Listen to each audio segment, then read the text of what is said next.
Hello hi ನಮಸ್ತೆ, welcome to our channel Anutanu lifestyles. ಏನಪ್ಪ ಇದಕ್ಕಿದಂಗೆ ಸ್ಟಾರ್ಟ್ ಮಾಡಿಬಿಟ್ಟಿದ್ದೀನಿ, ಫೇಸು ತೋರಿಸ್ತೀರಾ ಅಂತ, ಏನು ರೆಸಿಪಿ ಅಂತಲೂ ಹೇಳ್ತೀರಾ ಅಂದ್ಕೊಂಡ್ರೆ ಏನಿಲ್ಲ, ಸಣ್ಣ ರೆಸಿಪಿ ಇದು. ನಮ್ಮ ತನುಮಾಗೆ ಬ್ರೇಕ್ಫಾಸ್ಟ್ ರೆಸಿಪಿ. ಅವಳಿಗೆ ದಿನ ಏನೇನ ವಾವ್ ಅನ್ನೋ ಥರ ಬೇಕಂತೆ ಅವಳಿಗೆ. ಮೀನ್ಸ್ ಇವಾಗ ಅವ್ರು ನೋಡೋ ವೀಡಿಯೋಸು ಯೂಟ್ಯೂಬಲ್ಲಿ ಮತ್ತು ಟಿ ವಿಲಿ ತೋರಿಸೋದು ಸ್ವಲ್ಪ ಕ್ರಿಯೇಟಿವ್ ನೋಡಿ ನೋಡಿ ಅವ್ರಿಗೆ ಯಾವುದೋ ಅದ್ರ ತಕ್ಕನಂಗೆ ದೋಸೆ ಥರ ಇರಬಾರ್ದು, ಅವ್ರಿಗೆ ಡಿಫ್ರೆಂಟಾಗಿ ಕಾಣಿಸ್ತಾ ಇರಬೇಕು. ಸೊ ಇದೇ ಅನ್ನೋದ್ರಲ್ಲಿ ಒಂದು ರೆಸಿಪಿ ನಾನು ನೋಡ್ತಾನೆ ಇದೆ ಮಾಡಬೇಕು ಅಂತ.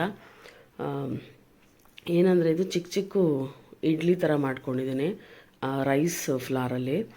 ಏನು ಮಾಡಿದೆ ಅಂದರೆ 1 ಗ್ಲಾಸ್ ನೀರಿಗೆ 1 ಗ್ಲಾಸ್ ಆಗೋಷ್ಟು ಅಕ್ಕಿ ಹಸಿಟ್ಟು ತೊಗೊಂಡು ಒಂದು ಸ್ವಲ್ಪ ಸಾಲ್ಟ್ ಹಾಕಿ ನೀರು ಕುದಿ ಬಂದ ತಕ್ಷಣ ಅಕ್ಕಿ ಹಸಿಟ್ಟು ಹಾಕ್ಬಿಟ್ಟು ಜಸ್ಟ್ ಸುಮ್ಮನೆ ಮಿಕ್ಸ್ ಮಾಡ್ಕೊಳ್ತಾ ಇದ್ದೀನಿ. ಮೀನ್ಸ್ ಆ ನೀರೆಲ್ಲ ಕಡೆ ತಾಗೋ ಥರ ಹಸಿಟ್ಟಿಗೆ ಹಂಗೆ ಮಿಕ್ಸ್ ಮಾಡಿಕೊಂಡು ಸ್ಟವ್ ಆಫ್ ಮಾಡಿಬಿಟ್ಟು ಕ್ಲೋಸ್ ಮಾಡಿ ಇಟ್ಬಿಡ್ತೀನಿ. ಆ ಸ್ಟೀಮಲ್ಲಿ ಅದು ಸ್ವಲ್ಪ ಬೇಯೋಂಗಾಗಲಿ ಅಂತ ಮುಚ್ಚಿಟ್ಬಿಟ್ಟು ಒಂದು ಸ್ವಲ್ಪ ಎಷ್ಟು ಹೊತ್ತಂದರೆ ಒಂದು 5 ಮಿನಿಟ್ಸ್ ಅಷ್ಟೇ. ಅಂದರೆ ಬಿಸಿ ಇರಬೇಕದು ನಾದಬೇಕಾದ್ರೆ. ಆ ಥರ ಆಗೋವರೆಗೂ ಸ್ವಲ್ಪ ಹಂಗೆ ಮುಚ್ಚಿಟ್ಬಿಟ್ಟು ಅದು ಸ್ವಲ್ಪ ಸ್ಟೀಮಲ್ಲೇ ಕುಕ್ ಆದಂಗೆ ಆಗಿರುತ್ತೆ. ಮೀನ್ ವೈಲ್ ಅರ್ಲಿ ಮಾರ್ನಿಂಗ್ ಆಗಿರೋದ್ರಿಂದ ಸರಿ ಟೀನೂ ಮಾಡ್ಕೊಂಡ್ಬಿಡೋಣ ಅಂತ ಒಂದು ಕಡೆ ಟೀನೂ ರೆಡಿ ಮಾಡಿಕೊಂಡೆ. ಈ ಮಕ್ಳಿಗೆ ಹೆಂಗಾಗಿದೆ ಅಂದರೆ ದೋಸೆ ಮಾಡೋಣ ಅಂದರೆ ಅದು ನಾರ್ಮಲ್ ದೋಸೆ ಥರ ಇರಬಾರ್ದಂತೆ, ಫ್ಲವರ್ ಥರ ಇರಬೇಕಂತೆ, ಕಲರ್ ದೋಸೆ ಮಾಡಿಕೊಡ್ಬೇಕಂತೆ. ನನಗೆ ಗೊತ್ತಿಲ್ಲ, ಬೇರೆ ಮಕ್ಕಳು ಹಂಗೆ ಕೇಳ್ತಾರೇನೋ, ಬಟ್ ನನ್ನ ಮಗಳು ಸಿಕ್ಕಾಪಟ್ಟೆ ಹಂಗೇನೆ. ಚಪಾತಿ ಮಾಡ್ತೀನಿ ಅಂದರೆ ನನಗೆ ಸ್ಟಾರ್ ಮಾಡು, ಹಾರ್ಟ್ಸ್ ಮಾಡು ಅಂತಾಳೆ. ಆಮೇಲೆ ಇಡ್ಲಿಗೆ ಏನೇನ ಫೇಸಸ್ ಮಾಡು ಅಂತ. ಸೆಕೆಂಡ್ ಸ್ಟ್ಯಾಂಡರ್ಡ್ ಅವಳು, ಬಟ್ ಏನೇನ ತಿನ್ನೋದಕ್ಕೆ ಡಿಫ್ರೆಂಟಾಗಿರಬೇಕು. ನಾರ್ಮಲ್ ಸಲಾಡೆಲ್ಲ ಕಟ್ ಮಾಡಿಕೊಟ್ರೆ ರೌಂಡಾಗಿ ನಾವು ನಾರ್ಮಲಾಗಿ ಮಾಡಬಾರ್ದು. ಅದರಲ್ಲೂ ಏನೇನ ಕ್ರಿಯೇಟಿವಿಟಿ. ಇವಾಗ ನಾನು ಅವಳಿಗೆ ಬಾಕ್ಸಿಗೆ ಹಾಕೋದು ಅಷ್ಟೇ, ಏನದು ಕುಕುಂಬರ್ ಸ್ಟಿಕ್ಸು, ಕ್ಯಾರೆಟ್ ಸ್ಟಿಕ್ಸ್ ಬೇಕು ಅಂತ. ಸೊ ಹಂಗೆ ಮಾಡಿ ತಟ್ಟೆಗೆ ಹಾಕ್ಕೊಂಡು ಚೆನ್ನಾಗಿ ನಾದಿದೆ. ಅದು ಒಂದು 5-6 ಮಿನಿಟ್ಸ್ ತೊಗೊಳುತ್ತೆ. ಅಂದರೆ ಎಕ್ಸ್ಟ್ರಾ ಏನು ನೀರು ಅವಶ್ಯಕತೆ ಇಲ್ಲ. ಅದೇನು ಸ್ಟೀಮಲ್ಲಿ ಬೆಂದಿರುತ್ತೋ ಅದನ್ನು ಹಾಕ್ಕೊಂಡ್ರೆ ನೋಡಿ ಈ ಥರ ಇರುತ್ತೆ. ಅದು ಪೌಡ್ರ್ ಥರ, ಬಟ್ ಚೆನ್ನಾಗಿ ನಾದಿದ್ರೆ ಅದು ಕಂಬೈಂಡ್ ಆಗಿಬಿಡುತ್ತೆ. ಬಟ್ ನಾದೋದು ಇಷ್ಟ ಮೇಯ್ನ್ ಕೀ ಅದು ಚೆನ್ನಾಗಿ ಸ್ವಲ್ಪ ಬಿಸಿ ತಾಗ್ತಾ ಇರುತ್ತೆ. ಚೆನ್ನಾಗಿ ಅದನ್ನು ಮಿಕ್ಸ್ ಮಾಡಿಕೊಂಡು ಒಂದು ಡೋ ಮಾಡ್ಕೋಬೇಕು, ಸಾಫ್ಟ್ ಡೋ. ಆಮೇಲೆ ಉಂಡೆ ಮಾಡೋದಕ್ಕೆ ಸ್ವಲ್ಪ ಗೀ ಹಾಕ್ಕೊಂಡು ಚಿಕ್ಕ ಉಂಡೆ ಮಾಡ್ಬೋದು. ನನಗಂತೂ ಆ ಉಂಡೆ ಮಾಡೋದಕ್ಕೆ ಒಂದೊಂದು ಸೈಜಲ್ಲಿ ಮಾಡಿದ್ದೀನಿ ನಾನು. ಅರ್ಲಿ ಮಾರ್ನಿಂಗು ಸಖತ್ ನಿದ್ದೆ ಕಣ್ಣು. ಅದು ಗೋಲ ಹೆಂಗೆ ಅಂದರೆ ಒಂದೇ ಸೈಜ್ ಇರಬೇಕಾಗಿತ್ತು. ತನೂ ಕೇಳ್ತಾಯಿದ್ಲು ನನಗೆ, ಏನಮ್ಮ ಒಂದೊಂದು ಗೋಲ ಒಂದೊಂದು ಸೈಜಲ್ಲಿದೆ ಅಂತ. ಸರಿ, ಸೈಜ್ ಹೆಂಗೆ ತಿಂದರೂ ಓಕೆ ಅಲ್ವಾ. ನೋಡಿ ಸ್ವಲ್ಪ ಗೀ ಹಾಕ್ಕೊಂಡು ಚಿಕ್ಕ ಉಂಡೆ ಮಾಡಿಕೊಂಡು ಒಗ್ಗರಣೆ ಹಾಕ್ಕೊಂಡೆ. ಅದಕ್ಕಷ್ಟೇ ಒಗ್ಗರಣೆಗೆ ಆಯಿಲು ಸ್ವಲ್ಪ ಗೀ ಎರಡೂ ಆ್ಯಡ್ ಮಾಡಿದೆ. ಉಂಡೆ ಮಾಡಿಬಿಟ್ಟು ನಾನು ಸ್ಟೀಮ್ ಮಾಡಿದೆ, ಮರ್ತೇ ಹೋಯ್ತು. ಆ್ಯಕ್ಚುಲಿ ಏನು ತಿಕ್ಕಿಂಗೆ ಅಂದರೆ ಈ ವಾಯ್ಸ್ ಓವರ್ ನಾನು ಮಾಡ್ತಿರೋದು ಮಧ್ಯರಾತ್ರಿ 3:30 ಸೌಂಡ್ ಬರ್ತಾ ಇರುತ್ತೆ ಬೆಳಗ್ಗೆ ಟೈಮಲ್ಲಿ ಅಂದ್ಬಿಟ್ಟು.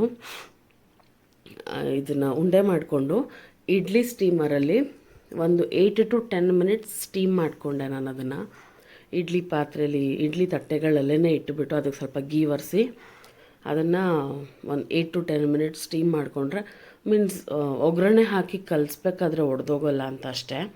ಹಾಗಾಗಿ 8 to 10 ಮಿನಿಟ್ಸು ಚೆನ್ನಾಗಿ ಒಳ್ಳೆ ಬಾಲ್ ಥರ ಆಗಿತ್ತು. ಅದು ಬೌನ್ಸ್ ಬೇರೆ ಆಗ್ತಾಯಿತ್ತು. 1-2 ತಟ್ಟೆ ಆಯ್ತು ಅಷ್ಟೇ. ಅವಳಿಗೆ ಮಾತ್ರ ಮಾಡಿದ್ದು. ಅವಳು ಬೆಳಗ್ಗೆ ಮನೇಲಿ ತಿಂದ್ಬಿಟ್ಟು ಬಾಕ್ಸಿಗೆ ತೊಗೊಂಡೋಗೋಕ್ಕೆ ಮಾತ್ರ ಮಾಡಿ. ಇದು ತಣ್ಣಗಾಗಿದ ತಕ್ಷಣ ಒಗ್ಗರಣೆಗೆ ಏನೇನು ಹಾಕಿದೆ, ಆಯಿಲ್ ಹಾಕಿ ಸ್ವಲ್ಪ ತುಪ್ಪ ಹಾಕಿದೆ. ಯಾಕಂದರೆ ಬರೀ ತುಪ್ಪನೇ ಹಾಕಿದ್ರೆ ಅವಳು ಆಫ್ಟರ್ನೂನ್ ತಿನ್ನೋಷ್ಟರಲ್ಲಿ ಅದೊಂಥರ ಆಗಿಬಿಡುತ್ತೆ ಅಂತ. ಆಯಿಲ್ಗೆ ಸ್ವಲ್ಪ ಒಂದು 1/4 ಟೀ ಸ್ಪೂನ್ ಜೀರಾ, 1/4 ಟೀ ಸ್ಪೂನಷ್ಟು ಸಾಸಿವೆ, ಮತ್ತು ಕ್ರಂಚಸ್ ಅಂತೆ ನನ್ನ ಮಗಳು ಕರೆಯೋದು ಅದನ್ನು. ಅವಳಿಗೆ ಈ ಕಡಲೆಬೇಳೆ, ಉದ್ದಿನಬೇಳೆ, ಕಡಲೆ ಬೀಜ ಎಲ್ಲ ನಾವು ಚಿತ್ರಾನ್ನಕ್ಕೆಲ್ಲ ಹಾಕ್ತೀವಲ್ಲ, ತುಂಬ ಇಷ್ಟ ಅವಳಿಗೆ. ಅದು ಸಿಗ್ತಾನೇ ಇರಬೇಕು ಬಾಯಿಗದು. ಅದಕ್ಕೋಸ್ಕರ ನಾನು ಸ್ವಲ್ಪ ಜಾಸ್ತಿ ಹಾಕಿದೆ. ಉದ್ದಿನಬೇಳೆ ಮತ್ತು ಕಡಲೆಬೇಳೆ, ಆಮೇಲೆ ಒಣಗಿನ ಮೆಣಸಿನ್ಕಾಯಿ ಒಂದೇ ಒಂದು ಕಟ್ ಮಾಡಿ ಹಾಕಿದೆ. ಆಮೇಲೆ ಸ್ವಲ್ಪ ಕರ್ಬೇವಿನ ಸೊಪ್ಪು, ನಾರ್ಮಲ್ ಒಗ್ಗರಣೆ ಹಾಕ್ಕೊಂಡು 1-2 ಮಿನಿಟ್ಸ್ ಮಿಕ್ಸ್ ಮಾಡಿಬಿಟ್ಟು, ಹೆಂಗಿದ್ರು ಇದಕ್ಕೆ ಉಪ್ಪು ಹಾಕಿದ್ದೆ ನಾನು ಈ ಬಾಲ್ಸಿಗೆ. ಸೊ ಒಗ್ಗರಣೆ ಹಾಕಿದ್ಮೇಲೆ ಜಸ್ಟ್ ಇನ್ನೇನು ಲಾಸ್ಟಲ್ಲಿ ಇಳಿಸೋ ಟೈಮಲ್ಲಿ ಒಂದು ಹಾಫ್ಗಿಂತ ಕಡಿಮೆ ಟೀ ಸ್ಪೂನ್ ಸಾಲ್ಟು ಮತ್ತೊಂದು ಖಾರ ಎಷ್ಟು ಬೇಕೋ ಅಷ್ಟು ಪೆಪ್ಪರ್ ಪೌಡರ್ ಹಾಕಿದೆ ನಾನು.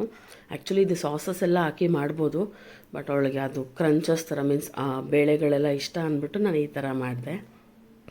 ಟ್ರೈ ಮಾಡಿ, ಮಕ್ಕಳು ಲಂಚ್ ಬಾಕ್ಸ್ಗೆ ತುಂಬ ಇಷ್ಟ ಆಗುತ್ತೆ ಅವರಿಗೆ. ನಮ್ಮ ಚಾನಲ್ನ ಇನ್ನೂ ನೀವು ಸಬ್ಸ್ಕ್ರೈಬ್ ಮಾಡಿದ್ರೆ ನೋಡ್ತಿದ್ರೆ ಪ್ಲೀಸ್ ಡೂ ಸಬ್ಸ್ಕ್ರೈಬ್, ಸಪೋರ್ಟ್ ಮಾಡಿ, ಲೈಕ್ ಮಾಡಿ, ಶೇರ್ ಮಾಡಿ. ನಿಮ್ಮ ಸಪೋರ್ಟ್ ನಮಗೆ ತುಂಬ ಮುಖ್ಯ. ನಾನು ಪ್ರತಿ ವ್ಲಾಗಲ್ಲೂ ಹೇಳ್ತೀನಿ. ಸೊ ಇಷ್ಟೇ. ಅಂದರೆ ನಾನು ಒಂದೇ ಒಂದು ಟೇಸ್ಟ್ ಮಾಡಿದೆ ಅಷ್ಟೇ, ಬಟ್ ಚೆನ್ನಾಗಿ ಅನ್ನಿಸ್ತದು. ಇವಾಗ ಅನ್ನಿಸ್ತದೆ ಆ ಥರ ರೈಸು ಉಂಡೆಗಳು ಮಾಡಿಕೊಂಡು ನಾವೇನ ಸಾಂಬಾರು ಕರಿ ಥರ ಮಾಡ್ಕೊಳ್ಳೋದು, ಕುರ್ಮಾ ಥರ ಮಾಡ್ಕೊಂಡು ತಿಂದರೆ ಚೆನ್ನಾಗಿ ಅನಿಸುತ್ತದು. ಯಾಕಂದರೆ ಇದು ಬರೀ ನಾನು ಅವಳಿಗೋಸ್ಕರ ಅವಳಿಗೇನೇನು ಇಷ್ಟನೋ ಅವಳ ಮೀಲ್ಗೆ ಅದು ಎಷ್ಟು ಅವಳಿಗೆ ಮೀನ್ಸ್ ತಿನ್ನೋದಕ್ಕೆ ಖುಷಿ ಅನಿಸ್ಬೇಕು ಅವಳಿಗೆ, ಅದಕ್ಕೆ ಅವಳಿಗೇನು ಇಷ್ಟನೋ ಅದೇ ಹಾಕಿ ಒಗ್ಗರಣೆ ಕೊಟ್ಟು ಮಾಡಿದ್ದಿದ್ದು. ಟ್ರೈ ಮಾಡಿ ನೋಡಿ. ಬಟ್ ಬಾಲ್ಸ್ ಸ್ವಲ್ಪ ಸಣ್ಣದಾಗಿ ಮಾಡ್ಕೊಳ್ಳಿ. ನಾನು ಸ್ವಲ್ಪ ದೊಡ್ಡದಾಗಿ ಮಾಡಿಬಿಟ್ಟಿದ್ದೆ. ಸ್ವಲ್ಪ ಸಣ್ಣದಾಗಿ ಮಾಡ್ಕೊಳ್ಳಿ, ಮಕ್ಳಿಗೆ ತಿನ್ನೋಕೆ ಈಸಿ ಆಗುತ್ತೆ. ಬಾಲ್ಸ್ ಇಲ್ಲ ಅಂದ್ರೂ ಅದನ್ನು ಸ್ವಲ್ಪ ಈ ರಸ್ಮಲೈ ಶೇಪಲ್ಲೂ ಮಾಡ್ಕೊಳ್ಬೋದು. ಇಷ್ಟು ಬ್ರೌನ್ ಮಾಡಿದ್ದೀನಿ ಬೇಳೆ ಎಲ್ಲ, ಯಾಕಂದರೆ ಅವಳಿಗೆ ಅಷ್ಟು ಕರುಮ್ ಅಂತ ಇರಬೇಕು, ತುಂಬ ಇಷ್ಟಪಡ್ತಾಳೆ ಅವಳು. ಅದು ನೋಡಿ ನಾನು ಅದು ಇದರಲ್ಲಿ ಕಡಾಯಲ್ಲಿ ಹಾಕ್ತಾಯಿದ್ರೆ ಬಾಲ್ ಬೌನ್ಸ್ ಆದಂಗೆ ಆಗ್ತಾಯಿದೆ. ಜಸ್ಟ್ ಇಷ್ಟೇ ಹಾಕಿ 30 to 40 ಸೆಕೆಂಡ್ಸ್ ಕ್ವಿಕ್ ಮಿಕ್ಸ್ ಮಾಡಿಕೊಂಡೆ. ಆಮೇಲೆ ಪೆಪ್ಪರ್ ಸಾಲ್ಟ್ ಹಾಕಿದೆ. ಅಷ್ಟೇ ಇವತ್ತಿಂದು ಇದೊಂದು ಬ್ರೇಕ್ಫಾಸ್ಟ್ ವೀಡಿಯೋ ಅಂತ ಹಾಕಿದ್ದಷ್ಟೇ. ನೆಕ್ಸ್ಟ್ ಲಾಂಗ್ ಯಾವುದನ್ನ ಕುಕ್ಕಿಂಗ್ ವೀಡಿಯೋ ಮಾಡ್ತಾಯಿದ್ದೀನಿ. ನೆಕ್ಸ್ಟ್ ವೀಡಿಯೋ ಅದೇನೇ. ಸೊ ಮರಿಬೇಡಿ, ಚಾನಲ್ನ ಸಬ್ಸ್ಕ್ರೈಬ್ ಮಾಡಿ, ಲೈಕ್ ಮಾಡಿ, ಶೇರ್ ಮಾಡಿ. ಇದನ್ನು ರೆಸಿಪಿ ಮಾಡಿಬಿಟ್ಟು ನನ್ನ ಯೂಟ್ಯೂಬ್ ಚಾನಲ್ಗೆ, ಇಲ್ಲಾಂದರೆ ನನ್ನ ಏನಂತಾರೆ ಇನ್ಸ್ಟಾಗ್ರಾಮ್ ಚಾನಲ್ಲು ಇದೆ, ಅನು ಲೈಫ್ ಸ್ಟೈಲ್ಸ್ ಅಂತ, ಅದರಲ್ಲಿ ಟ್ಯಾಗ್ ಮಾಡಿ ನಾವು ರೀಪೋಸ್ಟ್ ಮಾಡೋಣ. ಬಾಯ್, ಥ್ಯಾಂಕ್ ಯು. ಟ್ರೈ ಮಾಡಿಬಿಟ್ಟು ಹೇಳಬೇಕು ನನಗೆ. ಕಲರ್ಸು ಹಾಕೋಬೋದು ಇದಕ್ಕೆ ನೀವು ಡೋ ಕಲಿಸ್ಬೇಕಾದ್ರೆ. ಟ್ರೈ ಮಾಡಿ ಹೇಳಿ. ಇದು ಫುಲ್ ವಿಡಿಯೋ ನೋಡ್ಕೊಳ್ಳಿ ಹೆಂಗೆ ಏನು ಅಂತ. ಇದರಲ್ಲಿ ಏನನ್ನ ಈ ಥರ ಮಾಡ್ಬೋದು ಅನುಷಾ ನೀವು ಇದನ್ನು ಇದೇ ಥರ ಮಾಡಿಕೊಂಡು ಅನ್ನಂಗಿದ್ರೆ ಪ್ಲೀಸ್ ಆ ರೆಸಿಪಿನೂ ಹೇಳಿ. ಅವಳು ಲಂಚ್ ಬಾಕ್ಸ್ ಇದು ಆ್ಯಸ್ ಯೂಶ್ವಲ್ ಮೊಸರು ಸಕ್ಕರೆ ಇರುತ್ತೆ, ದಿನ ಕುಕ್ಕುಂಬರ್ ಇರುತ್ತೆ ಮತ್ತು ಕ್ಯಾರೆಟ್ ಇರುತ್ತೆ. ಇದೊಂದು ಮೇನ್ ಡಿಶ್ ಒಂದಿರುತ್ತೆ. ಬಟ್ ಕುಕ್ಕುಂಬರು ಕ್ಯಾರೆಟ್ ಮಾತ್ರ ಅವಳಿಗೆ ಡೈಲಿ ಕೊಡಬೇಕು ನಾನು. ಅವಳಿಗೆ ತುಂಬ ಇಷ್ಟ. ಅದರಲ್ಲೂ ಒಂದೊಂದು ಶೇಪಲ್ಲಿ ಮಾಡಿಕೊಡ್ಬೇಕು ಅವಳಿಗೆ. ಒಂದಿನ ಸ್ಟಾರ್ಸ್ ಥರ ಮಾಡಿಕೊಡ್ಬೇಕು.